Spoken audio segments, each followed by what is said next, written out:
I'm glad to have you here. Follow my story until the end and comment the city you're watching from. My name is Loretta Dean, and this is how I reclaimed my dignity after my own daughter said my room stinks, so I packed my things and sold the mansion.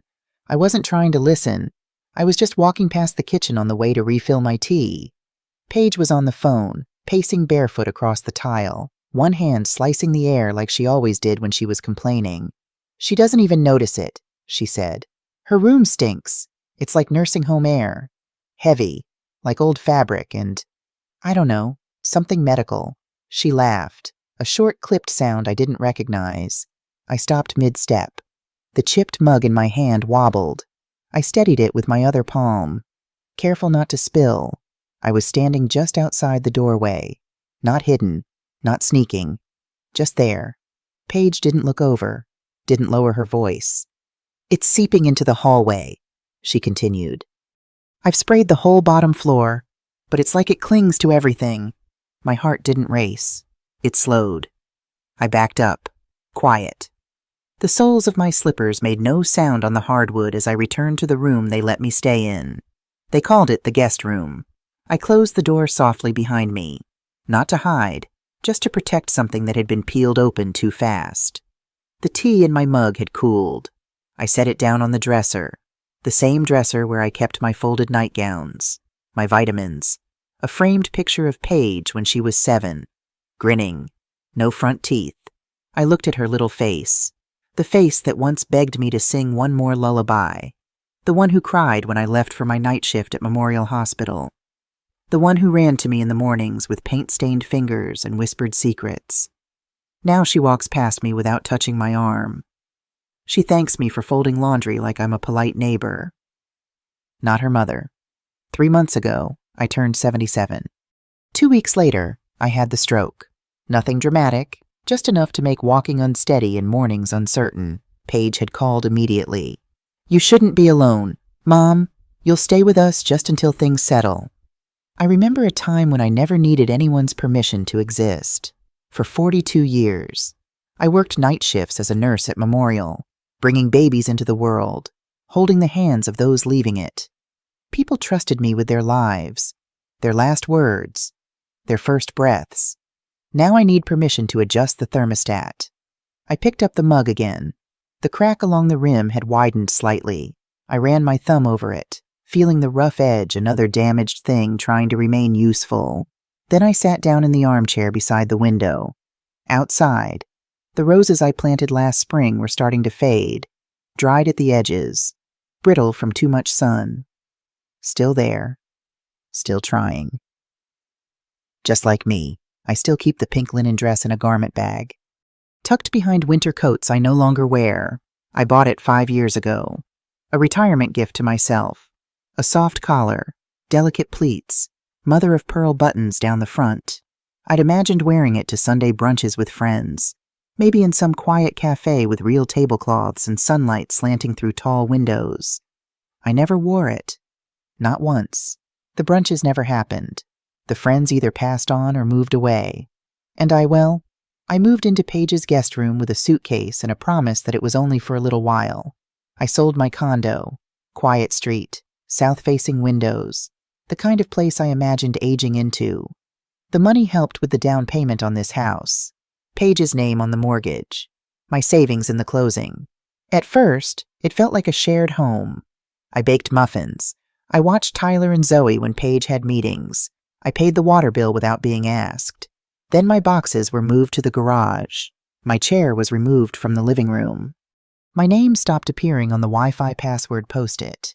I became the silent hum in the background. The folded towels, the hot tea, the extra hand during school pickup when schedules got tight. Mom, can you get the kids today? Mason has that big client meeting, and I've got the budget review. Paige never waits for my answer. She's already typing on her phone, halfway out the door in her tailored suit. Her hair pulled back so tight it looks painful. Mason works in finance. Something about investments and portfolios. He talks about it at dinner sometimes. Eyes focused on his plate. Voice carrying over my head to Paige at the other end of the table. He's not unkind, just absent. Even when he's sitting right there. this morning. I found him in the kitchen making coffee, the machine gurgling and hissing. "Good morning," I sadly said, reaching for my pills in the cabinet. He nodded, eyes on his phone. "Morning. Beautiful day out there." A text dinged on his phone and he walked out, coffee in hand, conversation over. They didn't mean harm. I told myself they were just busy, stretched thin. Parenting was hard. Marriage was hard. I'd been there once, too. With James, before the cancer took him 20 years ago. But even excuses can't warm cold stares, or stop the way people look at you like you're taking up too much oxygen. Tyler is 15 now, all gangly limbs and shy smiles. He used to crawl into my lap for stories, his small hand patting my cheek when I did the different voices. Now he mumbles, "Hey, Grandma," without looking up from his phone. Headphones perpetually draped around his neck like a modern-day talisman. Zoe is 12, in that delicate space between childhood and whatever comes next. Last year, she still asked me to braid her hair before school. Now she closes her bedroom door when I walk past. Last week, I heard her telling a friend on the phone, "I can't have anyone over. My grandma's staying with us. It's complicated." It wasn't complicated when I paid for her summer camp, or when I stayed up all night making her science fair volcano. But children aren't to blame. They learn what they see. And what they see is their mother stepping around me like I'm a piece of furniture she's considering donating. I used to keep the tomatoes by the kitchen window. Just a few pots, Romas and a bit of basil in a blue ceramic bowl I'd brought from the old place. It made mornings easier, something to tend before the house stirred, before the rush of carpool. Emails and appointments swept through like a siren. But one afternoon, a day before Paige's book club was coming over, she passed by while I was watering. "Mom," she said, not unkindly, but not kindly either. "Do you mind moving these?" She motioned toward the plants with the back of her hand. "They don't really go with the aesthetic, you know." I nodded. I moved them, carried each one carefully behind the shed where no one but the raccoons would see them. The soil's different there, less sun. I had to fight mildew and squirrels, and the tomatoes didn't sweeten the way they used to.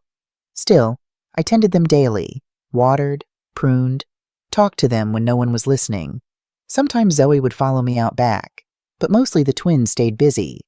They stopped hugging me around the same time I stopped being in their pictures. Now it's mostly small nods, a distracted. "Hi, Grandma." Once I reached to fix Tyler's collar, and he flinched, not out of fear, but reflex, like I was someone he wasn't used to being touched by. I still bake muffins, banana bread, sugar cookies with lemon zest, things I know they once loved. I place them on the counter, warm just as the kids come down for school, but they grab protein bars now, cold things wrapped in plastic. This morning, I set out a plate of blueberry scones, still warm from the oven. Paige walked in, coffee mug in hand, scrolling through emails on her phone. "Mom, you're up early. I made scones." She glanced at them, then back at her phone. "We're trying to cut carbs."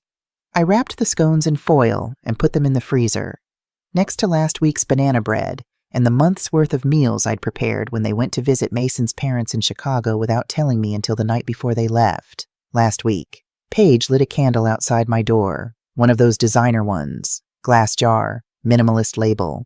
The scent was labeled clean linen, but it smelled like bleach and apology. "Don't take it personally," she said when I asked. "Sometimes the hallway just feels stuffy." I nodded again. I seem to nod a lot in this house.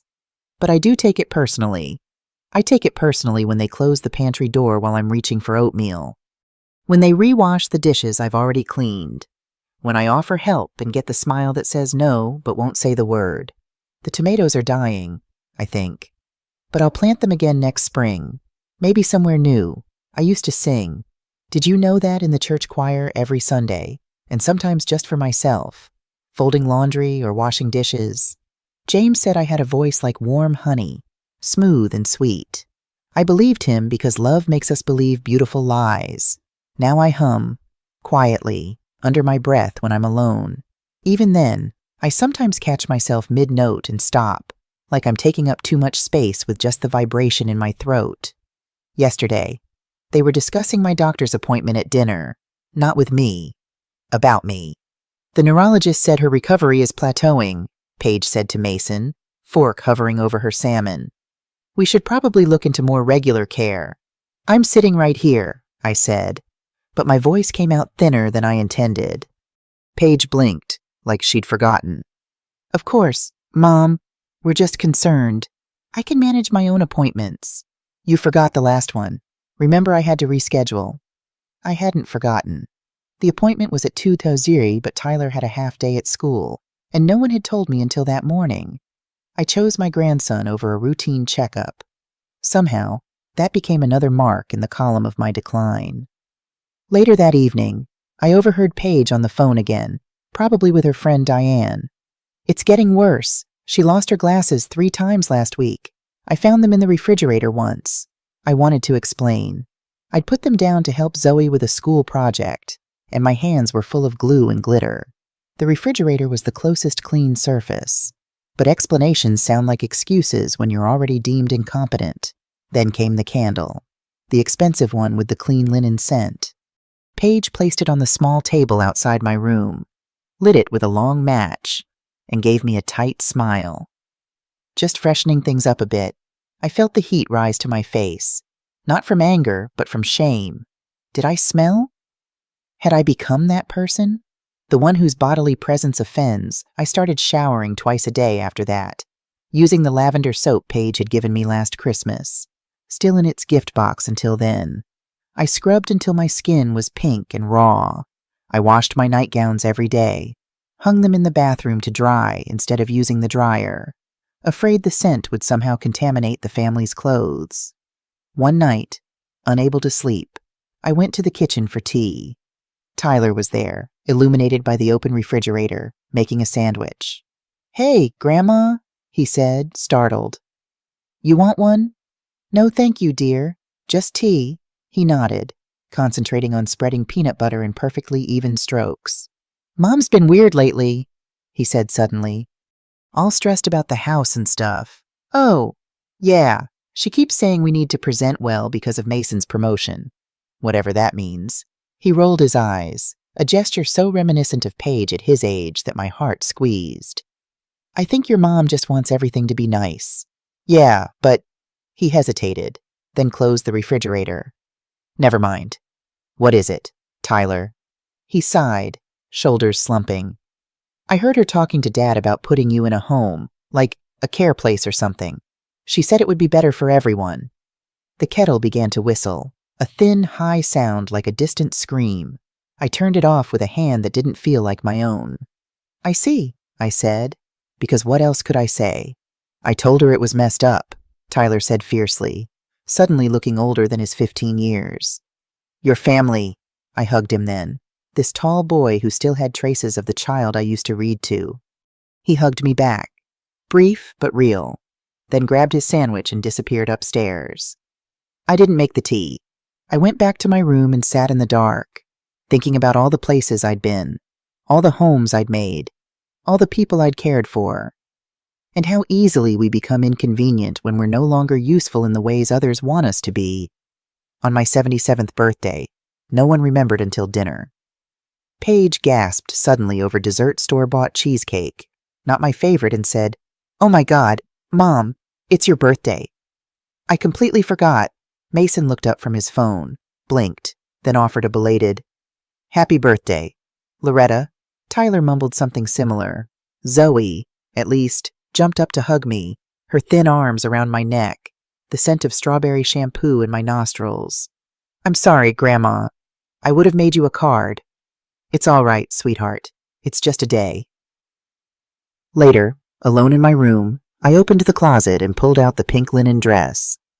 Still pristine in its garment bag, still waiting for a life I hadn't given it. I laid it on the bed and touched the fabric, feeling its cool smoothness under my fingertips.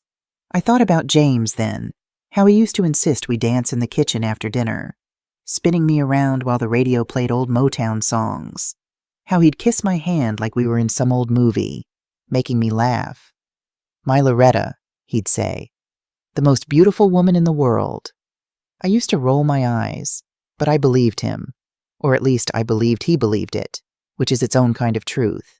Now I was just an old woman in a borrowed room, touching a dress she'd never wear. On impulse, I slipped it from the hanger, held it against myself. Then, slowly, I put it on. The fabric settled against my skin, cool at first, then warming. It fit differently than it would have 5 years ago. My body had changed, shrinking in some places, expanding in others, but it still looked lovely. I'd chosen well. I stood before the small mirror on the back of the door, studying my reflection. Gray hair cut short for practicality, lines around my eyes and mouth, evidence of a life lived with expression, hands spotted with age but still strong, still capable. I looked like what I was, an old woman in a pretty dress, but something shifted inside me, standing there. Some small spark that had been fading flickered back to life. I remembered who I was, not just Paige's mother or Tyler and Zoe's grandmother, not just an inconvenience in the guest room. I was Loretta Dean. I had delivered babies and comforted the dying. I had loved a good man fiercely. I had raised a daughter and built a home and saved enough to retire with dignity.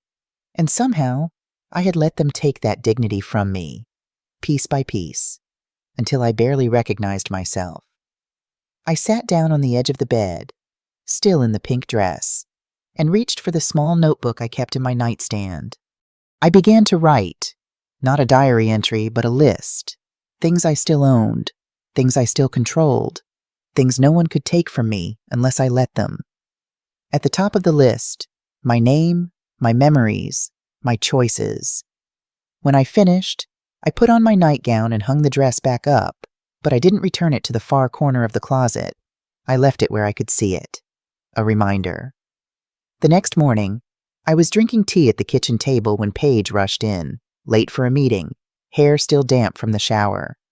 "Mom, can you pick up the dry cleaning today? And Zoe has a dentist appointment at 4.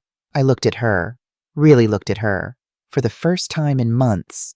She was beautiful, my daughter, strong cheekbones and clear skin, her father's eyes. But there was something hard in her face now, something I didn't recognize. "No," I said quietly.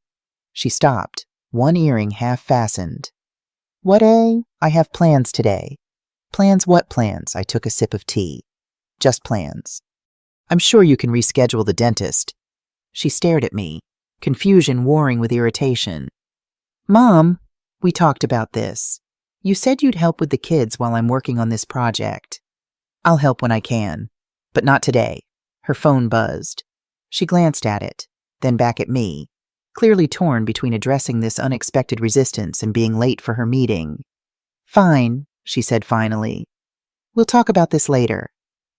After she left, I sat there for a long time, finishing my tea, feeling the small victory settle in my bones. It wasn't much, just a tiny reclamation of self, but it was a beginning.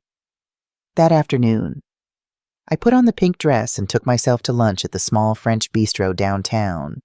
I sat alone at a table by the window, ordered a glass of white wine in the croque monsieur, and watched the world go by. The waiter called me Madame and pulled out my chair. A woman at the next table complimented my dress.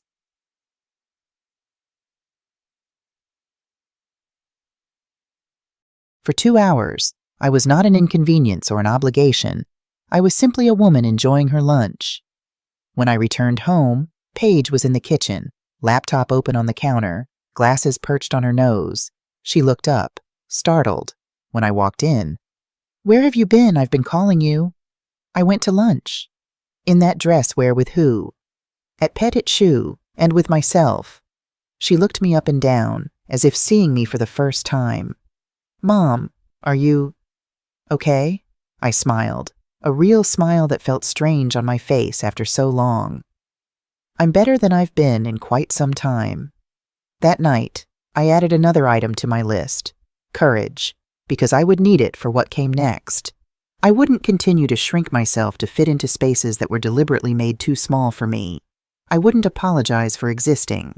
I wouldn't accept being treated like an obligation rather than a person. I decided, sitting there in the quiet of my room, that if I wasn't welcome in this house, truly welcome, then I would find a place where it wouldn't be easy.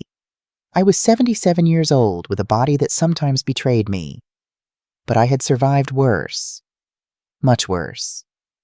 I opened the drawer next to my bed that night and took out the envelope marked Title Whitlow Property. I hadn't looked at it in a year, but it was still in my name. Every page. I ran my fingers over the embossed seal, feeling its raised edges. This house, the one my daughter now called her own, was still legally mine. My name on every document, my savings in every brick. I had let Paige believe it was hers because it seemed simpler, because I wanted her to feel secure. But perhaps that had been a mistake. Perhaps in trying to give her everything, I had allowed her to believe I had nothing left to give, or to take away. I put the title back in the drawer and closed it softly. Not yet. I needed more information first. I needed to be sure. The next morning, I dressed carefully in slacks and a cardigan. I did my makeup for the first time in months, just a touch of lipstick and mascara. Then I went downstairs and called a taxi. "Where are you going?" Paige asked, surprised to find me in the foyer with my purse. "I have an appointment. With who do you need me to drive you?" "No, thank you. I've arranged transportation." The confusion on her face would have been comical if it wasn't so sad. The idea that I might have a life outside of this house, outside of her needs, was completely foreign to her. The taxi arrived, and I walked out without further explanation. My first stop, my old lawyer's office. It was time to understand exactly what my options were, because one way or another, things were about to change. Raymond Teague's office hadn't changed in 30 years. Same leather chairs, same oak desk, same diplomas on the wall, though the glass frames had collected a fine layer of dust in the corners. The man himself had aged, his once black hair now completely silver, but his eyes were just as sharp. "Loretta Dean," he said, rising from his chair when his secretary showed me in. "It's been too long." I shook his hand. "Hello, Raymond. Thank you for seeing me on such short notice." He gestured to the chair across from his desk. "For you always. You were there when my Martha passed. I don't forget things like that." I'd been his wife's night nurse during her final days with cancer. That was before Paige was even born. Some bonds don't need constant tending to remain strong. "How can I help you today?" he asked once we were seated. "I need to understand exactly where I stand legally." "With the house." He nodded, unsurprised. "I wondered when you'd come asking about that." He pulled open a drawer and extracted a thick file. "I still have all the paperwork here. Your daughter never filed the deed transfer we discussed." "What does that mean, exactly?" "It means, Loretta, that you still own the house outright. Your name is on every page of the deed." He adjusted his glasses. "That gives you full legal authority to sell or transfer it." Relief washed through me, followed immediately by guilt. "I see." Raymond leaned forward. "May I ask what prompted this visit? You seemed quite determined to put everything in Paige's name when you moved in with her." I hesitated, not wanting to sound like a bitter old woman complaining about her daughter, but Raymond had known me for decades. He'd drafted my will, handled James's estate, seen me through my highest and lowest moments. "I've been less than welcome there. It seems..." He waited, giving me space to continue. "I sold my condo to help with the down payment. I thought we'd live together as family. But I've become..." I searched for the right words. "An inconvenience. Something to be managed rather than loved." I told him about the candle outside my door, about the conversations I'd overheard, about Tyler's late-night revelation that they were considering a care place for me. Raymond's expression darkened. "And your health, the stroke. I'm steady on my feet now. My doctor says I've recovered remarkably well. I take my medication. I exercise daily. I straightened my shoulders. I'm perfectly capable of living independently." He nodded. "I never doubted that. Loretta, there's something else." I took a deep breath. "I need to go into the office where my daughter keeps her papers. I just want to see if what I suspect is true." "And what's that?"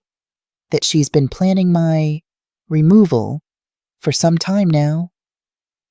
Raymond removed his glasses, polishing them with a handkerchief. "Legally, as the homeowner, You have the right to enter any room in your house. But Loretta... His eyes, magnified by his glasses, were kind but concerned. Are you sure you want to know? I need to know, I said firmly. To make the right decision. He sighed, then reached for a legal pad. All right then, let's talk about your options. For the next hour, we discussed what I could do. Sell the house, transfer it to a trust, evict my own daughter, though we both knew I would never do that. By the time I left, I had a clearer picture of my rights and my choices. Be careful, Loretta, Raymond said as his secretary called me a taxi. And call me once you've decided what you want to do. That afternoon, I returned to a quiet house. Paige was at work. Mason was traveling for business. The kids were at school. I made myself a cup of tea, then climbed the stairs to the small office Paige had claimed as her own. I wasn't sneaking. It was my house, after all. But my heart still pounded as I turned the handle. The office was meticulously organized, just like Paige herself. Files in labeled folders, color-coded notebooks, a sleek laptop closed on the desk. I went into the office for stamps. That was all. Paige had mentioned she kept them in the middle drawer, just under the printer paper. I didn't think twice about opening it, but the folder caught my eye before I found the stamps. It was burgundy, thick, labeled in Paige's handwriting, estate planning. I knew better than to snoop, but something in me, maybe instinct, maybe just exhaustion, told me this wasn't something I should pretend not to see. I pulled it out, sat down at the edge of the desk. The first page was a printout of my life insurance policy, highlighted, circled, notes in the margins. Expires 2028, verify premium payment, confirm beneficiary designation. The next, a series of brochures, assisted living communities, each one glossy and pastel-colored. I flipped through them. Beautiful lobbies, smiling residents. One had a sticky note, mid-tier care, decent reputation. Ask about Medicaid conversion. I kept flipping. Then I saw my name on a printed version of my will, the one I'd updated after my stroke. The signature was mine, but the annotations weren't. Property value $470K, remaining pension benefits, and in Paige's handwriting again. Next to the line about my small savings account, will need access if medical decline accelerates. There were printouts of my bank statements, a letter from my doctor that I'd never seen, a form about power of attorney, partially filled out in Paige's neat handwriting, awaiting only my signature. I sat there for a long time, not angry, just emptied out, like someone had reached inside and scooped out whatever warmth remained. My own daughter was planning my future without me, calculating my worth, preparing to take control of my life without my knowledge or consent. I took a breath, stood up, and went to my room. I pulled a manila folder from the bottom of my filing box and labeled it in thick black pen, "When they forget I'm still alive." I copied everything, each brochure, the annotated will, the notes on my insurance. I used Paige's printer, listening for the sound of the garage door. Though I knew she wouldn't be home for hours, I didn't confront her. There was no point. If she thought planning where I'd be stored next was reasonable, she wouldn't suddenly start asking where I wanted to be. I slipped the folder under my bed between a box of scarves and a tin of saved birthday cards. Then I picked up the tea mug on my nightstand and walked to the kitchen. I boiled the water, let the steam rise slow and quiet. Then I sat by the window and watched the sun settle across the roof of the house I still legally owned. I'd spent 2 years trying to belong here again. But maybe it wasn't about fitting back in. Maybe it was about learning how to leave right this time, Dr. Elaine Foster had been my colleague at Memorial for nearly 30 years. We'd started as young nurses together, worked our way up through the ranks. She'd gone back for her doctorate in her 50s, specializing in geriatric care. I'd been so proud to call her Dr. Foster the first time, watching her blush and wave away my formality. "It's still just Elaine to you," she'd insisted when she showed up at Paige's door, my door on a Tuesday afternoon. I hadn't seen her in nearly a year. Her gray hair was cut in a stylish bob, her clothes simple but elegant. She looked healthy, vibrant, every bit her 72 years and not a day more. "Loretta Dean," she said, wrapping me in a hug that smelled of jasmine and something medicinal. "You're a hard woman to reach these days." I ushered her in, surprised and delighted. How did you find me? Your old neighbor, Mrs. Patel. She gave me this address when I stopped by your condo. She glanced around the foyer, taking in the sleek, impersonal decor. Nice place. It's Paige's, I said automatically, then corrected myself. Well, technically it's mine. It's complicated. Elaine raised an eyebrow. Sounds like we need tea. In the kitchen, I put the kettle on while Elaine settled at the counter, placing a paper bag in front of her. I brought you something, she said. From the garden. Inside the bag were 3 perfectly ripe tomatoes, their skin taut and red, and a small pot of basil, its leaves glossy and fragrant. I remembered how you always grew them, she said. Thought maybe you still did. The sight of them, so perfect, so normal, brought an unexpected lump to my throat. I tried, I sassy said, but they didn't do well here. She nodded, not asking for elaboration. That was Elaine's gift, knowing when to press and when to wait. We had a shorthand developed over decades of working night shifts together, making quick decisions in dim hospital rooms while the rest of the world slept. I poured tea into 2 mugs, set out some cookies I'd baked that morning. We talked about old colleagues, about her grandchildren, about the book club she'd started. Normal things, safe things. Then she set down her mug and fixed me with that look I knew so well, the one that said she was about to address what was really on her mind. Loretta, how are you really? And just like that, the careful walls I'd built crumbled, not in a dramatic way, no tears or wailing, just a quiet collapse of pretense. I'm invisible, I said simply. I'm fading away in my own home. She reached across the counter and took my hand. Her skin was warm, her grip strong. Tell me. So I did. About the candle, about the folders, about the way I'd become furniture in a house I'd helped buy. As I spoke, her expression shifted from concern to something harder, more resolute. You know, she said when I finished, I've been wanting to tell you about this place I found. What place? It's called Horizon Gardens. It's a co-op for seniors, but not like those depressing assisted living facilities. She pulled out her phone, scrolled through some photos. It's more like a community of small homes. Everyone has their own space, but there's shared gardens, a rec room, activities. It's for people who want independence but also connection. She showed me pictures of small, charming cottages arranged around a central courtyard, gardens bursting with flowers, a community room where people gathered around tables, playing cards or working on art projects. I joined their board last year, she continued. We help match people with units when they become available. It's not charity everyone pays their way, but we keep it affordable. I looked at the photos, feeling a tug of longing. It looks lovely. A unit just opened up last week.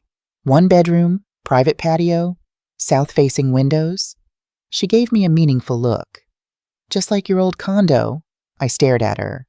Elaine, are you offering me a place? I'm telling you there's an option. If you want it. She put her phone away. You don't have to disappear. Loretta, you don't have to shrink until there's nothing left. Before I could respond, the front door opened. Paige's voice called out. Mom, whose car is in the driveway? She appeared in the kitchen doorway, still in her work clothes, a look of surprise on her face. Oh, hello? Her tone was polite but cool. I straightened. Paige, this is Dr. Elaine Foster, my friend from Memorial. Elaine, my daughter Paige. They exchanged pleasantries, but I could see Paige's discomfort, the intrusion of my past life, my separate identity, into her carefully controlled domain unsettled her. I should get going, Elaine said, reading the room with her usual perceptiveness. She gathered her purse, then pulled a card from her wallet and handed it to me. Think about what I said. Loretta, call me anytime. After she left, Paige busied herself making coffee, her movements quick and efficient. I didn't know you had friends visiting today, she said, not quite accusatory. It was a surprise, I replied. She just stopped by? Paige nodded, eyes on the coffee maker. What's that? She gestured to the tomatoes and basil still sitting on the counter. Just a gift, from Elaine's garden. She frowned slightly. Where will you put them? The kitchen windowsill is full with my herbs, the ones I'd never seen her use, that were slowly dying from neglect. I picked up the tomatoes and basil. Don't worry, I'll find a place for them. Later, I added Elaine's card to my growing folder under the bed. Another piece of my escape plan, taking shape one document at a time. A trust, Raymond Teague said, tapping his pen against the legal pad. That's what I recommend. It was my third visit to his office in 2 weeks. Each time, I'd told Paige I was going to physical therapy, an excuse she never questioned. She was too relieved to have me out of the house to be suspicious. What exactly would that mean? I asked. It means you'd transfer the house into a legal entity, the trust which you control. You can set specific conditions about how and when the property can be used or transferred. He leaned forward. Most importantly, you could stipulate that while you're alive, you maintain full authority over the property. And after I'm gone, that's up to you. You could leave it to Paige, to the grandchildren, to charity, whatever you decide. I considered this. Would Paige know about the trust? Not unless you tell her. The transfer happens behind the scenes. Legally speaking. I nodded slowly. And if I wanted to sell the house, as the trustee, you'd have full authority to do so. He paused, studying me. Is that what you're considering, Loretta? I'm considering all my options. He made a note on his pad. There's something else you should know. I took the liberty of having the property appraised. Given the current market, it's worth considerably more than your daughter might realize. He slid a paper across the desk. I glanced down at the number and blinked. That's much higher than I expected. The housing market has been very favorable to sellers lately. He folded his hands. If you did decide to sell, you'd have more than enough to secure comfortable accommodations elsewhere, and still have a significant amount left over. The possibilities began to unfold in my mind. Freedom, security, a home that was truly mine again. There's one more thing, Raymond said, his tone shifting. I'm concerned about these documents you found. Particularly the power of attorney form. What about it? If Paige were to obtain your signature on that document under false pretenses or during a moment of confusion, she could effectively take control of your finances and medical decisions. A chill ran through me. She wouldn't. I'm not suggesting your daughter has malicious intent, he said carefully. But her actions show she's making plans for your future without your input. That's concerning, to say the least. I thought about the brochures for assisted living, the notes on my life insurance, the calculations about my savings. What do you suggest? First, we file a revocation of any existing powers of attorney, just to be safe. Then we create a new one, naming someone you trust implicitly, not Paige. My mind went immediately to Elaine. She would understand the responsibility. She would respect my wishes. I know just the person, I said. By the time I left Raymond's office that day, I had a plan. Not just vague ideas, but concrete steps. A path forward that would protect me and, in a way, protect Paige, too, from becoming the kind of daughter who would warehouse her mother for convenience. As the taxi drove me home, I looked out at the passing neighborhoods, the neat houses with their trimmed lawns, their carefully tended gardens. I'd spent my life caring for others, my patients, my husband, my daughter. I'd poured myself out until there was barely anything left. But I wasn't empty yet. There was still enough of me to save myself. When I returned home, the house was quiet. I went to my room and called Elaine. I'd like to see that unit at Horizon Gardens, I said when she answered. If it's still available, I could hear the smile in her voice. I'll pick you up tomorrow at 10. Gracie Morrison used to talk about the co-op all the time before her cancer came back, before the hospital stays, before she stopped calling altogether. She said it wasn't like those places where you waited to die. It was where people went to live, how they wanted, where no one measured your worth by how many chores you could still do, or how quietly you stayed out of the way. Now, sitting beside Elaine in her sensible sedan, I was about to see it for myself. Horizon Gardens sat just off the edge of the parkway, hidden behind tall crepe myrtles and a wooden fence painted pale yellow. From the outside, It looked like a small, well-maintained apartment complex. Nothing fancy, nothing institutional, just normal. It was originally built in the 1970s as regular apartments, Elaine explained as we pulled into the parking lot. A group of retirees from the hospital bought it about 15 years ago and converted it into a co-op. Each resident owns a share and pays monthly maintenance fees. It's self-governed, non-profit. We walked through a simple gate into a central courtyard. Immediately, I felt something shift inside me. The space was alive, flowering plants in raised beds, a small fountain bubbling in the center, benches placed in conversational groupings, and people gray-haired, wrinkled, moving at various speeds engaged in life. A woman watering plants, a man reading a newspaper on his patio, two ladies playing chess at a stone table. They looked up as we passed, offered genuine smiles and nods. No one looked through me. No one seemed annoyed by my presence. The woman at the front desk greeted me like I was expected, even though I hadn't called ahead. Her name was Margot Washington. She wore blue glasses and no makeup and didn't look at me like I was a problem to solve. "You're welcome to walk through the common room," she said. "There's no rush." I saw a table of women in their 70s playing Scrabble, one man reading a paperback on the couch by the fireplace. The scent in the air was lavender, real lavender, not a candle pretending. Outside, tomato plants were strung with twine and rosemary grew in planters. A corner shelf held paintbrushes, seed packets, and 3 pairs of gardening gloves. "The unit I mentioned is just down this path," Elaine said, guiding me past a small pond where koi fish flashed orange and white beneath the surface. Unit 8 was at the end of a brick walkway, a small cottage with a front porch just big enough for a chair and a small table. Elaine unlocked the door and stepped aside so I could enter first. The space was compact but thoughtfully designed. A living area with large windows facing south, a small kitchen with a breakfast bar, a bedroom with space for a queen-sized bed and dresser, a bathroom with grab bars already installed, but discreetly, not like a hospital room. It was empty of furniture but full of possibility. I could already see where my reading chair would go, where I'd place the small table where James and I used to eat breakfast, where the photo of Paige as a child would sit. "The previous occupant was Dottie Evans," Elaine said. "She moved to be closer to her son in Arizona, lived here happily for 12 years. I walked to the back door, which opened onto a small private patio. Beyond it was a shared garden space, already planted with vegetables and flowers. I could smell basil and mint on the breeze. "What do you think?" Elaine asked after I'd explored every corner. "It feels like somewhere I could breathe." She nodded, understanding.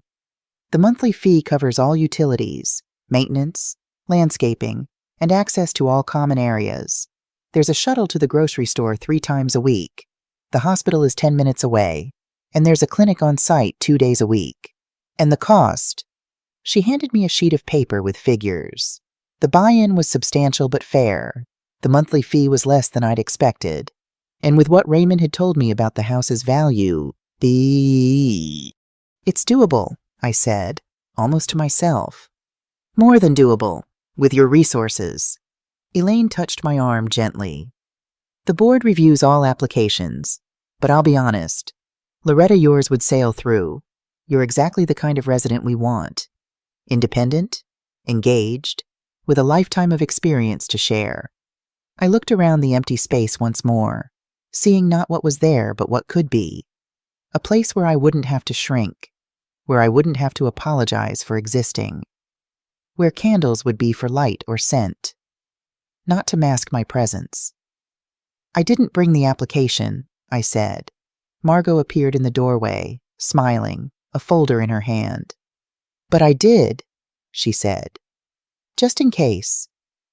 I took it, feeling the weight of possibility in my hands. "There's one unit that just became available," she said quietly. "If you're serious, I'll hold it for 24 hours. "Yes," I said before I had time to doubt myself. "I'd like that very much." When I got home, I called Mr. Ateague. "I found a place," I told him, "and I think I know what I want to do with the house." "I'll start the paperwork," he said.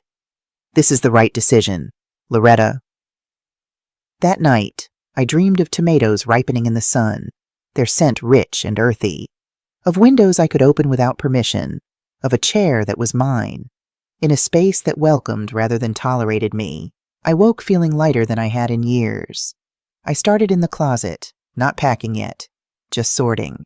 Shoes I hadn't worn in years, sweaters that still smelled like the cedar chest from my condo, my mother's quilt, a tin of sewing notions I kept even though my fingers no longer work the way they used to. I labeled the first box kitchen, keep, the second donate, and the third not for them. I wasn't sure when I'd make the move, but I knew now I could, and that was enough to keep going. By the end of the week, I had 7 boxes lined up under the bed. Small things. Things I could sort through quietly while the house was empty. Family photographs. Books I treasured. The silver tea service James's mother had given us as a wedding present. I didn't take everything, just what mattered. My movements around the house changed. I walked taller. I spoke more directly. I stopped asking permission to adjust the thermostat or use the washing machine.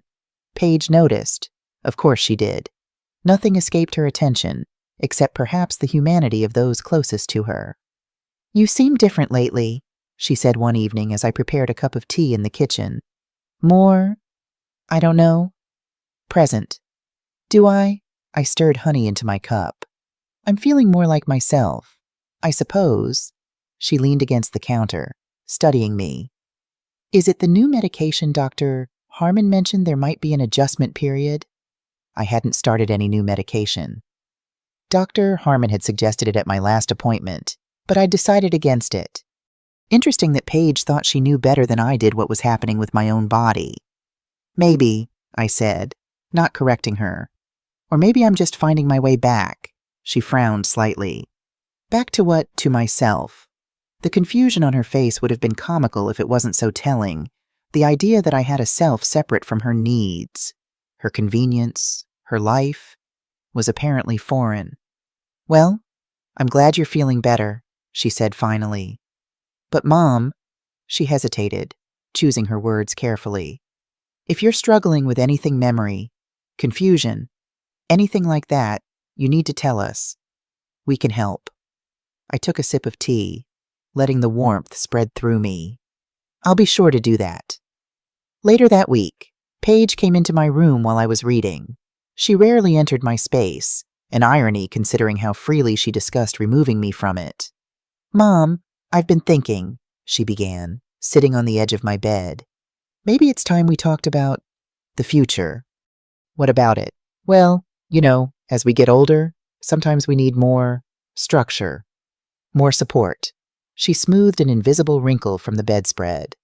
"Mason and I were looking at some really nice communities, places where you'd have friends your own age, activities, medical care if you needed it." I marked my page in my book and set it aside. "That sounds like you've given it a lot of thought." "We have. We just want what's best for you." She reached for my hand, her fingers cool against my skin. "It's getting harder for you here. Isn't it the stairs, the big house, and with my work schedule? I can't always be here when you might need help." I looked at my daughter, really looked at her. The perfect makeup, the carefully styled hair, the expression of concerned benevolence that didn't quite reach her eyes. This was the face she probably showed to difficult clients, to subordinates who needed managing. "That's very considerate," I said carefully. "But I'm quite capable of making my own decisions about my future." A flash of impatience crossed her features before she smoothed it away. "Of course you are. I just think it would be good to explore options before we're in a crisis situation." Translation: before I became too much of a burden to manage discreetly. "I'll give it some thought," I said. She squeezed my hand, then stood. "There are some brochures in my office. I'll bring them to you tomorrow. Some of these places have waiting lists, so the sooner we get you on them, the better." After she left, I sat still for a long time, my book forgotten in my lap. So it had begun. The gentle push toward the exit. The kind, concerned displacement. I wondered if she'd show me the same brochures I'd already found in her office, or if there was a separate set reserved for my limited understanding. I added another box under my bed that night, this one labeled simply Freedom. The next morning, I went downstairs to find Mason sitting at the kitchen island, a rare sight on a weekday. He looked up from his coffee, surprise registering on his face. "Loretta, good morning?" "Good morning, Mason, no work today." "Later, conference call at noon." He hesitated, then added, "Paige mentioned she talked to you about the, living arrangements we were looking into." So that was why he was home. The united front. The gentle intervention. "She did?" He shifted, uncomfortable. "It's not that we don't want you here. It's just—" "You don't have to explain," I interrupted gently. "I understand perfectly." Relief flooded his features. "You do?" That's great. Paige was worried you'd take it the wrong way." I smiled, a real smile that seemed to confuse him. "There's no wrong way to take it. Mason, everything is very clear." I poured myself a cup of coffee and took it back upstairs, leaving him slightly puzzled in my wake. Let him wonder. Let them both wonder. By that evening, I had 17 boxes lined up under the bed. My application for Horizon Gardens was complete, nestled safely in my purse. My appointment with Raymond Teague was set for Friday to finalize the trust and the sale. I wasn't running away. I was walking, deliberately and with dignity, towards something better. Something that honored who I was rather than measured me by my usefulness to others. Paige brought the brochures that night, just as promised. Glossy, colorful pages showing smiling seniors engaged in carefully choreographed activities, dining rooms with white tablecloths, nurses with practiced compassionate expressions. "This one is only 30 minutes away," she said, pointing to a sprawling complex that looked more like a hotel than a home. "And they have different levels of care, so as your needs change, you won't have to move again." As my needs change. Such a delicate way of saying as you deteriorate. "It looks very nice," I said. "So you'll think about it. Maybe we could tour a few next week." I patted her hand. "Let me review these first. It's a big decision." She beamed, clearly interpreting my response as acquiescence. "Of course. Take your time." That night, I couldn't sleep. I stood by the window, looking out at the garden I'd planted but no longer tended, at the neighborhood I'd helped choose but never quite belonged in, at the life I'd funded but wasn't welcome to fully participate in. Tomorrow, I decided, I would call Elaine tomorrow. It was time to set the wheels in motion. I climbed back into bed and for the first time in months, slept deeply and without dreams. Paige's face was a study in disbelief. "You did what?" We were sitting at the kitchen table, the morning light slanting across the polished surface. I'd chosen this moment carefully, Mason at work, the children at school, just the two of us in the quiet house. "I consulted a lawyer," I repeated calmly, "about my legal options." Her coffee mug halted halfway to her lips. "Legal options for what? For the house? For my finances? For my future?" She set the mug down with deliberate control. "I don't understand. We've been discussing your future. I showed you those communities." "No, Paige, you've been planning my future. There's a difference." I folded my hands on the table. "You never asked what I wanted." A flush crept up her neck. "That's not fair. We've only been thinking about what's best for you." "Best for me or most convenient for you?" Her eyes widened. "Mom, where is this coming from? If you're unhappy with something, we can talk about it. There's no need to involve lawyers." "I found the folder." "Paige." She stilled. "What folder?" "The one in your office. Estate planning. With my life insurance policy. My bank statements. The brochures for assisted living with your notes about Medicaid conversion." I held her gaze. "The power of attorney form you were planning to have me sign." The color drained from her face. "You went through my private papers. In my house. The house I still own. The house I paid for." She pushed back from the table, standing abruptly. "That's not we agreed you helped with the down payment, but check the deed. Paige. My name is the only one on it. I never transferred ownership to you, though that was the plan eventually." I remained seated, steady. "Raymond Teague confirmed it last week.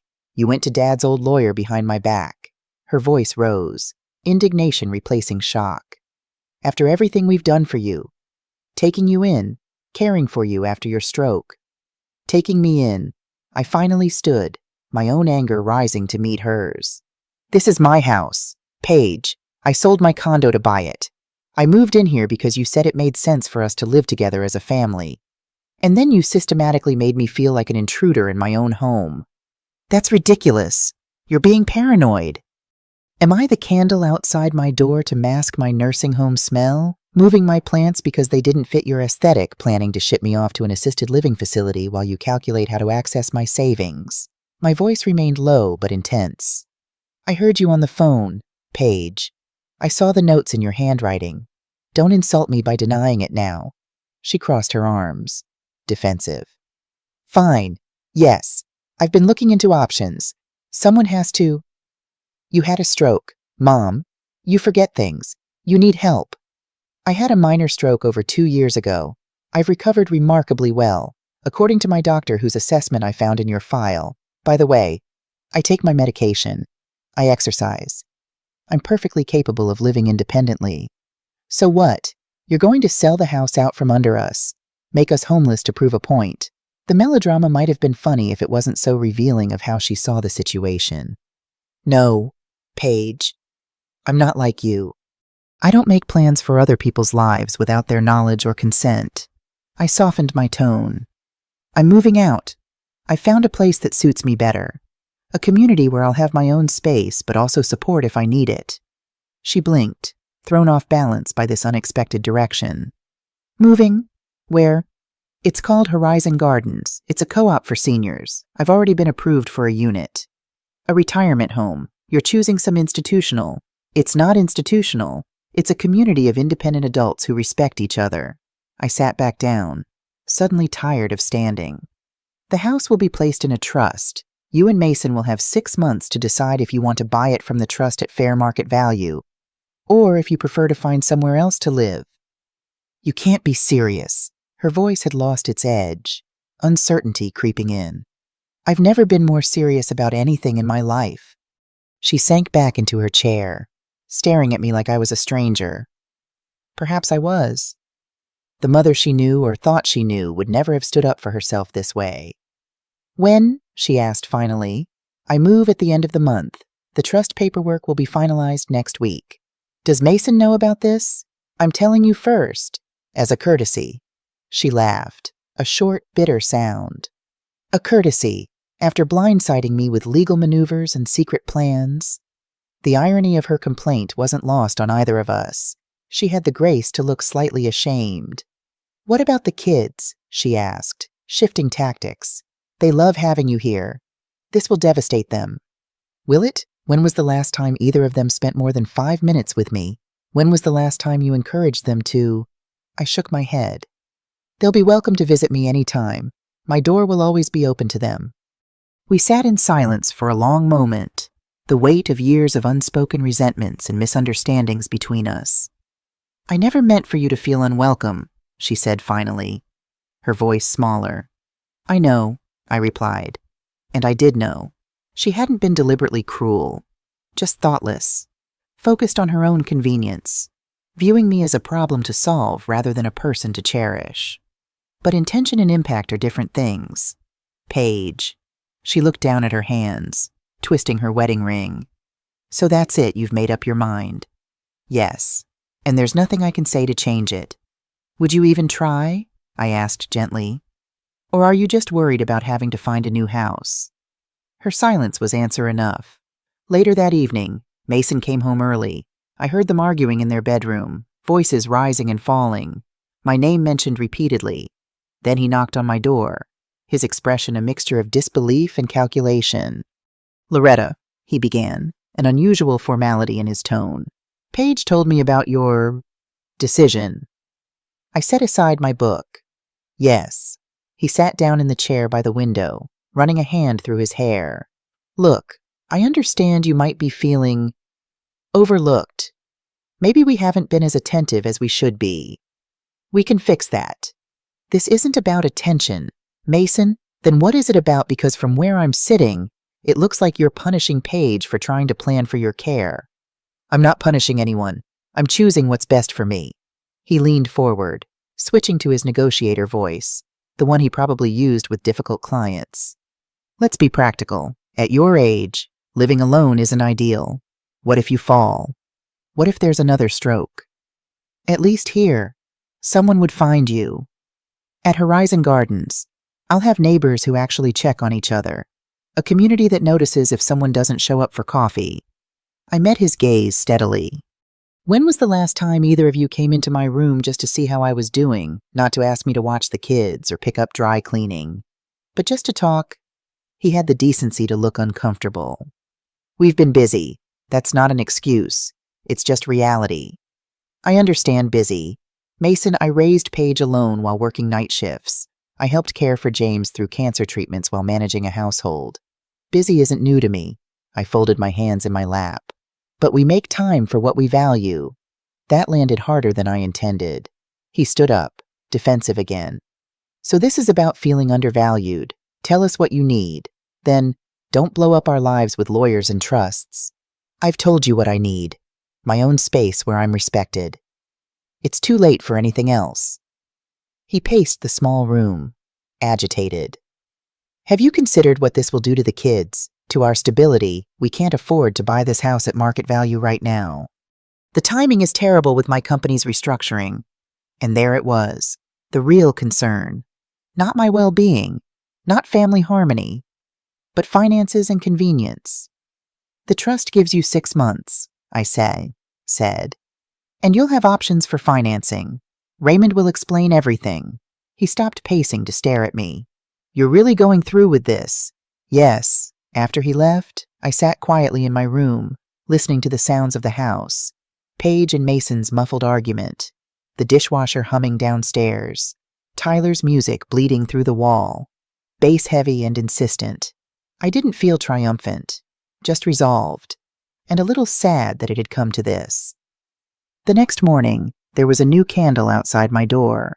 Not the clean linen scent this time, but lavender, an olive branch, perhaps, or just another reminder of a problem they thought needed masking.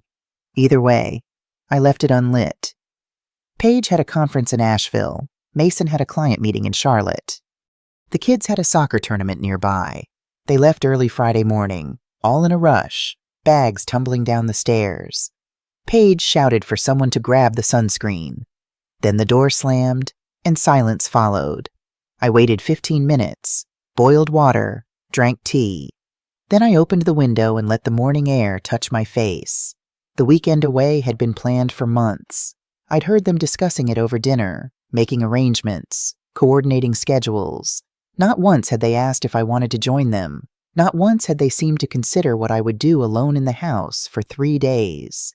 It was the perfect opportunity. By 10 Hezers, Margot and a man named Harold Jenkins from the co-op had pulled into the driveway in an unmarked van. Elaine arrived minutes later in her sedan. Are you sure about the timing? Elaine asked as we stood in the foyer. Wouldn't it be better to tell them face to face? I've already said everything that needs saying, I replied. The rest is just details. They didn't ask questions. They didn't comment on the house. They just helped me carry out 17 boxes, 2 suitcases, and the tomato pots from behind the shed. I didn't take everything, just what mattered. My quilt, the photo of Paige at age 7, the pink linen dress, my Bible, a shoebox of letters from people who remembered me before I became wallpaper. Harold was a retired contractor with thick forearms and a gentle way of handling fragile things. Margot moved with the efficiency of someone used to managing logistics. Elaine kept close to me, attuned to my energy level, suggesting breaks when she sensed I needed them. By noon, the van was loaded, my entire life packed away in neat, labeled boxes. Do you want to leave a note? Elaine asked as I did a final walkthrough of my room. I nodded. I'd prepared one the night before, but now, standing in the stripped-down space, I decided on something simpler. I wiped down the kitchen counter, straightened the coffee mugs, closed the cabinet doors. I knew Paige hated being left ajar. Then I placed a folded note in the center of the granite counter. It read, "The house has been placed in a trust. You have 6 months to decide whether to purchase it or move. Raymond Teague has all the details. I've moved to a place where I'm welcome. Please don't call until you're ready to truly see me. Mom, I didn't leave a phone number or address. Raymond had those, and he would share them when if Paige was ready to approach me with respect rather than management strategies. Then I walked to the front door. I carried my purse in one hand, my mother's cameo brooch pinned to my cardigan. The sun was soft across the lawn, the same lawn I used to mow myself before arthritis changed my grip. I didn't turn back, not even once. Margot opened the passenger door of her car for me. I sat down, exhaled, and watched the house disappear in the side mirror as we pulled away. No one shouted after me. No one even knew I was gone. But by the time they returned, the silence would be deafening, and I'd already be unpacking my china in a place where people said my name like it mattered. My new home at Horizon Gardens was smaller than the room I'd left behind, but it expanded around me like a deep breath. One bedroom, one bathroom, a kitchenette opening into a living area, and most precious, a small patio where the morning sun fell in golden rectangles. Margot helped me arrange the furniture we'd brought from storage, my reading chair by the window, James's bookshelf against the wall, the small dining table where we'd eaten countless meals together. Harold hung curtains and installed a bird feeder outside the kitchen window. Elaine organized my kitchen, putting everything in logical places, occasionally asking where I'd prefer something to go. They asked. Such a simple thing, but it brought tears to my eyes. By evening, the essential unpacking was done. Margot and Harold left with promises to check on me the next day. Elaine stayed, ordering Chinese food from a place that delivered. We ate it straight from the containers, sitting on cushions on the floor because I hadn't yet unpacked the dining chairs. To new beginnings, she said, raising her paper cup of green tea. I tapped my cup against hers. To being seen, after she left. I sat alone in my new living room, listening to the unfamiliar sounds, a dog barking in the distance, the soft whir of the refrigerator, wind in the crepe myrtles outside my window, no footsteps overhead, no hushed arguments behind closed doors, no sense of tiptoeing through someone else's space, just me, breathing freely for the first time in years. I slept deeply that night, wrapped in my mother's quilt, dreaming of nothing and everything. Morning brought a knock at my door. Harold stood there, a potted plant in his weathered hands. "Housewarming," he said gruffly, holding it out. "Mint, for tea." I invited him in, made coffee, learned he'd been at Horizon Gardens for 8 years since his wife passed, that he ran the garden committee and could help me set up my patio planters when I was ready. As he was leaving, he paused. "Bingo on Wednesdays, not mandatory, but good people." He cleared his throat. "Just so you know." Later, exploring the grounds, I met Georgia Wilson tending roses near the common room, Beverly Chen practicing Tai Chi on the lawn, Marcus Elliott walking his small terrier, Pepper. Each greeted me by name. Each welcomed me without reservation. "You're Elaine's friend from Memorial, right?" Georgia asked, pruning shears poised midair. "The night nurse?" "Yes," I said, surprised to be identified by my profession rather than my age or infirmity. "Thank goodness. We need more medical people around here. Everyone thinks they're an expert because they read WebMD." She snipped a dead bloom. "You should come to the health committee meeting on Monday. We're lobbying for a full-time nurse practitioner on site." I found myself agreeing, found myself mattering in a way I hadn't for too long. Meanwhile, across town, a different scene was unfolding. I imagined Paige returning home, finding my note, the shock, the disbelief, the realization that I had not only left but had reclaimed my power in a way she never anticipated. Raymond called that evening. "They're back," he said without preamble. "Your daughter is upset. I expected she would be. She's threatening legal action, claims you're not of sound mind, that you've been manipulated." I sighed. "Can she do anything?" "Not successfully. We've documented your mental competence thoroughly. The neurologist's report is clear. The trust is ironclad." He paused. "But it could get messy, emotional. She'll calm down eventually. She always does. Paige processes anger before reason. She wants your address, your phone number."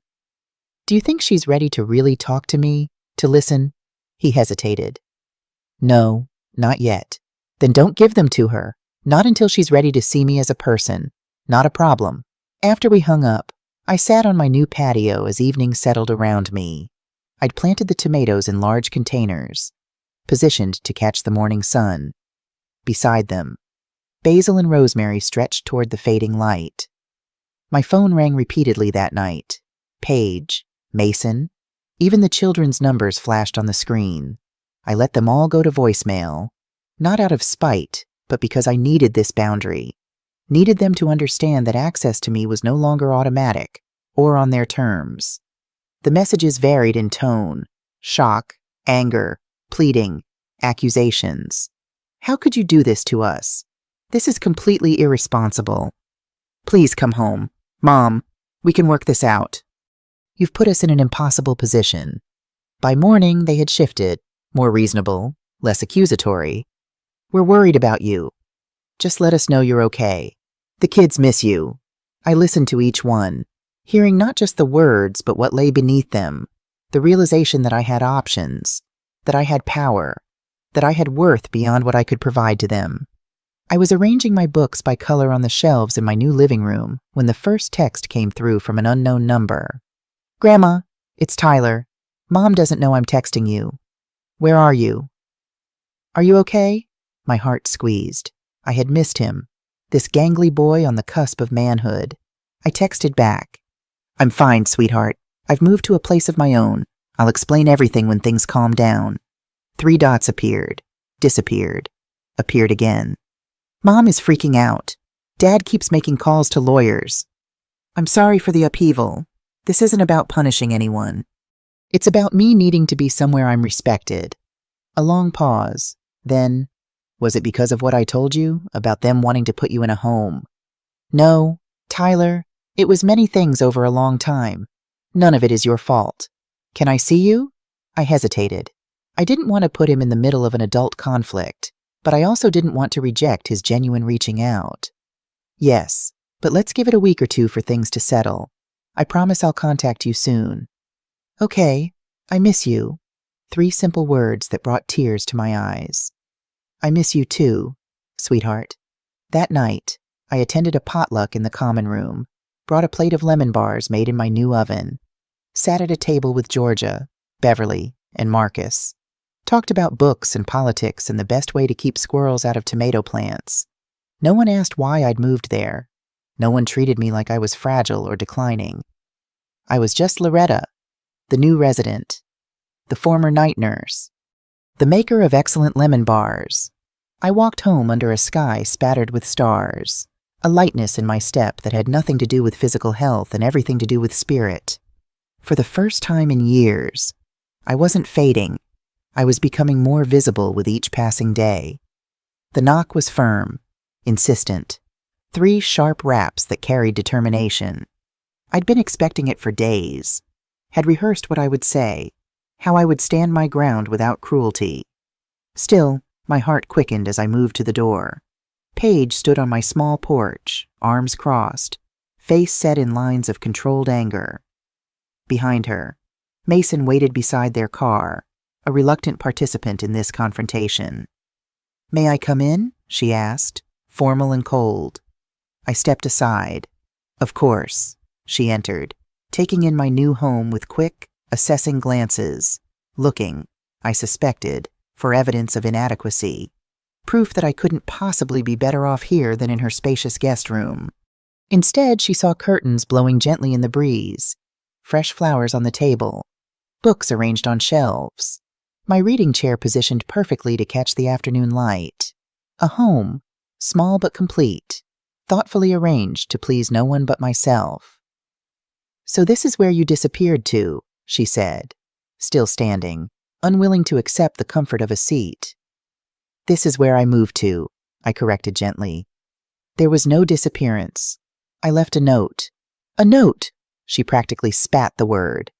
After everything we've done for you, all we've sacrificed, you left a note and vanished. Do you have any idea what you've put us through? I gestured to the sofa. Please sit down. Paige, would you like some tea? I don't want tea. I want an explanation. I sat in my chair, folding my hands in my lap. I've already explained, both in conversation before I left and in my note. I needed to be somewhere I was welcomed, not merely accommodated. That's not fair. We welcomed you. We adjusted our entire lives to make space for you. Did you simply allow me to exist in the periphery of your lives, useful when convenient, invisible when not? She paced the small room, too agitated to be still. So you're punishing us, taking away our home because you felt underappreciated. The house was always mine. Paige, I never transferred the deed to you, though that was my intention eventually. But more importantly, I'm not punishing anyone. I'm choosing what's best for me. By threatening to make us homeless if we can't buy the house in 6 months. How is that not punishment? 6 months is a reasonable time frame, and the trust includes provisions for a fair price. Below market value if you choose to buy. Raymond explained all of this. She stopped pacing to stare at me. Why didn't you just talk to us? Tell us you were unhappy. We could have worked something out. The question was so lacking in self-awareness that I almost laughed. Paige, I tried. For 2 years, I tried.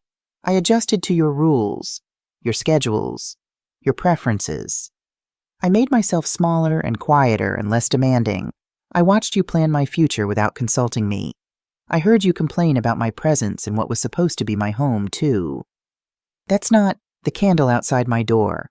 Paige, the one to mask my nursing home smell. I heard you on the phone. She had the grace to flush. That was one comment, taken out of context. The folder in your office with brochures for assisted living facilities, the notes on my life insurance and bank accounts, the power of attorney form filled out in your handwriting, just waiting for my signature. I held her gaze steadily. Were those also out of context? She sank onto the sofa, deflated. You don't understand. We were trying to be prepared, to have options if your health declined again, without discussing any of it with me, without considering what I might want. We were trying to protect you. No, Paige, you were trying to manage me. There's a difference. We sat in silence for a long moment, the weight of years of misunderstanding between us. So that's it, she asked finally. You're just gone, living here in this tiny place, away from your family. I'm not gone. I'm right here. My door is open to you and the children anytime you want to visit, but on my terms, with mutual respect. I softened my tone. This isn't about rejection, Paige. It's about reclaiming my dignity. She looked around again, taking in the details she'd missed before. The photos of her and James on the mantel, the Afghan her grandmother had crocheted draped over the sofa, the familiar teapot on the small stove. You seem settled, she admitted reluctantly. I am. For the first time in years, I feel like myself again. And the house? The terms are as Raymond explained. 6 months to decide if you want to buy it through the trust. If not, it will be sold, and you'll need to find another place. I met her gaze directly.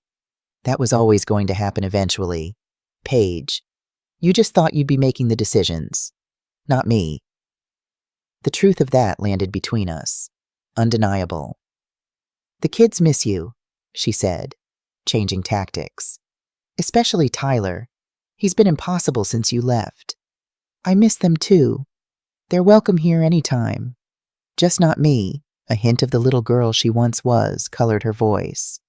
You too, Paige. But only if you can see me as I am, a person with worth and wisdom, not just an aging parent to be managed. I leaned forward. I'm still your mother. I still love you, but I won't be diminished anymore. She stood, gathering her purse, her composure. I should go. Mason is waiting. At the door, she paused. I just wanted to say, she hesitated, searching for words. I never meant for you to feel unwelcome. I'm sorry if that's how it came across. It wasn't quite the recognition I'd hoped for, but it was a start. I know, I said. Intention and impact are different things. She nodded, a flicker of understanding crossing her features. Then she was gone, the door closing softly behind her. I watched from the window as she spoke briefly to Mason. his face registering surprise, then resignation. They drove away without looking back. I made myself a cup of tea, sat in my chair, listened to the silence, punctuated only by birdsong and distant laughter from the common garden. The confrontation had gone better than I'd feared, worse than I'd hoped. Not a resolution, but perhaps the beginning of one. My phone buzzed with a text from Tyler. "Is it okay if I come see you this weekend?" I smiled, typing back, "I'd love that. I'll make chocolate chip cookies. Some bridges remain, even when others must be rebuilt from their foundations." The knock was soft. 3 gentle taps, like someone who wasn't sure if they should be standing there at all. I opened the door, and there he was. Tyler, backpack slung over one shoulder, eyes down, sneakers scuffed, taller than I remembered. "I told Mom I had chess club," he said before I could speak. I just wanted to see if you were okay." Before I could answer, he stepped forward and wrapped his arms around me. Not the polite hug teenagers give relatives at holidays, but something real, tight, quick, wordless, inside. He looked around like the place belonged in a dream he hadn't been allowed to have. "It smells like cookies," he said. "It could," I replied. "If we make some." He grinned. We stood in the kitchen elbow to elbow. He cracked the eggs too hard, spilled flour on the floor, ate dough straight from the spoon. I didn't correct a thing.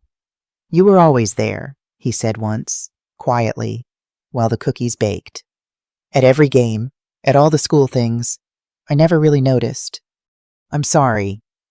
I didn't need him to say that, but it landed like something soft after months of stone. "It's all right. You're noticing now." I poured 2 glasses of milk and slid the warm tray onto the table. We sat and talked about nothing big. His art class, a joke from science, a girl named Jenna who drew wolves in her notebook. He laughed with his whole face, like he hadn't in a while. 2 hours passed before he stood up again. He grabbed a second cookie for the road and slipped it into his hoodie pocket. At the door, he looked back and asked, "Can I come again next week?" "Anytime," I said. "But only if you want to," he nodded, a quiet kind of promise in his eyes, and walked down the path back toward wherever he had to lie next. I closed the door. My kitchen still smelled like vanilla and brown sugar, and for the first time in years, I didn't feel like a ghost in someone else's life. I felt like someone worth visiting. The next afternoon, my phone rang. Paige's number. I answered cautiously. "Tyler told me he came to see you," she said without preamble. I tensed, preparing for accusations. "Yes, we made cookies." A pause. "He said your place is nice, cozy." "It suits me." Another pause, longer. "He wants to come again, regularly." "He's welcome anytime," she sighed, a sound carrying both resignation and something else. Maybe relief. "I won't stop him. Just let me know when he's there, okay? So I don't worry." "Of course." After we hung up, I sat on my patio, watching butterflies dance among the lavender I'd planted. A small victory, but one that felt significant. A crack in the wall of resentment and misunderstanding. The following week, Tyler came again. And the week after that, sometimes we baked, sometimes we just talked. Once we walked to the small duck pond at the edge of the property and fed the birds with seeds provided by the garden committee. On his 4th visit, he brought Zoe. She stood awkwardly in my living room, taking everything in with suspicious eyes. "It's small," she said finally. "Yes," I agreed. "But it's just right for one person." Tyler elbowed her. "Grandma has cookies," he said, with the air of someone sharing privileged information. Her resistance lasted through exactly half a cookie before she began to thaw. By the end of the visit, she was showing me pictures on her phone, telling me about a book she was reading, asking if I'd help her learn to knit. "Next time," I promised. "I'll find my needles." As they were leaving, Zoe hesitated. "Mom said you left because you were mad at her." I chose my words carefully. "I left because I needed my own space. It wasn't about being angry. It was about being happy." She considered this. "Are you happy? I mean, I looked around my small, sunlit home, at the tomato plants flourishing on the patio, at the half-finished watercolor on the easel by the window, a new hobby encouraged by Beverly from the art committee. "Yes," I said. "I'm very happy," she nodded, processing this. "Good. That's good." Then, with the directness of youth, "I miss you at breakfast. Mom's pancakes aren't as good as yours." A small admission, but it warmed me. "I miss you too, but now when we see each other, it can be special. Quality time, not just passing in the hallway."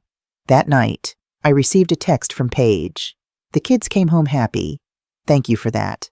A small olive branch." I replied, "They're wonderful people. You've raised them well." 3 dots appeared, disappeared, appeared again. "Finally, they miss you. We all do, in our way."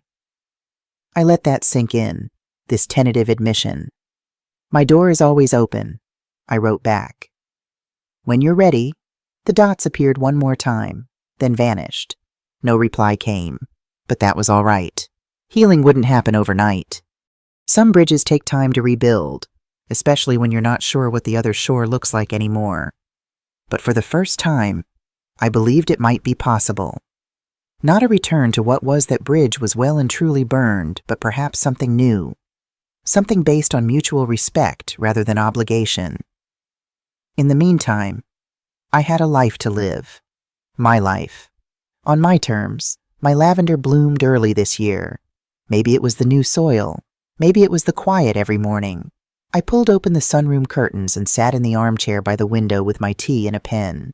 Sometimes I journaled. Sometimes I sketched. Sometimes I just sat. The neighbors waved when they passed by. Margot brought me a basil plant. Harold from 2 doors down lent me a mystery novel with all the plot twists underlined in pencil. At lunch, I sat with people who asked questions and waited for the answers. No one corrected my stories. No one sighed when I took a little too long to finish a thought. One afternoon, I joined a watercolor class in the rec room. I hadn't painted since high school, but my hands remembered more than I expected. My first picture was a lavender stem in a chipped mug. They pinned it on the wall on Thursday. 6 months passed quickly. The seasons changed. My tomatoes yielded a small harvest. My lavender attracted bees and butterflies. I made friends. I joined committees. I found my voice again. Paige and Mason decided to buy the house. Raymond helped arrange favorable terms through the trust. Tyler and Zoe visited regularly, sometimes with their friends, sometimes alone. And then, one crisp autumn day, Paige came by herself. She stood on my porch, a bakery box in her hands, uncertainty in her posture. "I brought coffee cake," she said. "From Mueller's, your favorite." I invited her in. We sat at my small table, the cake between us like a peace offering. "The house is ours now," she said. "Officially. The closing was yesterday." "I'm glad," I said, and meant it. "It's a good home for your family." She traced a pattern on the tablecloth with her finger. "I've been thinking a lot about how things were, about why you left." She looked up, meeting my eyes directly. "I didn't see you, Mom. I was so busy managing everything that I stopped seeing the person in front of me." The admission hung in the air between us, unexpected and precious. "Thank you for saying that," I said quietly. "I'm not saying I understand everything or that I handled it all right, but I'm trying to see it from your perspective." She took a breath. "And I'm sorry for making you feel unwelcome in your own home, for planning your future without including you in the conversation." I reached across the table and took her hand. "I'm sorry too, for not speaking up sooner, for letting resentment build instead of addressing problems directly." "So where do we go from here?" she asked. "Forward," I said simply. "Separately but connected." "On new terms," she nodded, a tentative smile forming. "I'd like that." We ate coffee cake, drank tea, talked about the children, about her work, about my new watercolor hobby. Not everything was resolved. Some hurts were too deep for one conversation to heal. But it was a beginning. As she was leaving, she paused at the door. "Will you come for Thanksgiving? The kids would love it." So would I. I'd be honored, I said. As a guest, not a helper. She smiled, understanding the distinction. As our guest of honor. After she left, I sat on my patio, watching the sun slant across the lavender. 6 months ago, I'd left a house where I was tolerated. Now I had a home where I was welcomed, and bridges being carefully rebuilt to the people I loved. That evening, I opened my closet and took out the pink linen dress, still hanging in its garment bag. I slipped it on, the fabric cool against my skin. It fit differently now my body had changed again, growing stronger from daily walks and gardening. But it still looked lovely. I'd chosen well. I looked in the mirror, seeing not just an old woman in a pretty dress, but a person who had reclaimed her dignity, who had demanded respect and created a life worth living. Tomorrow, I'd wear it to the community center's monthly dinner dance.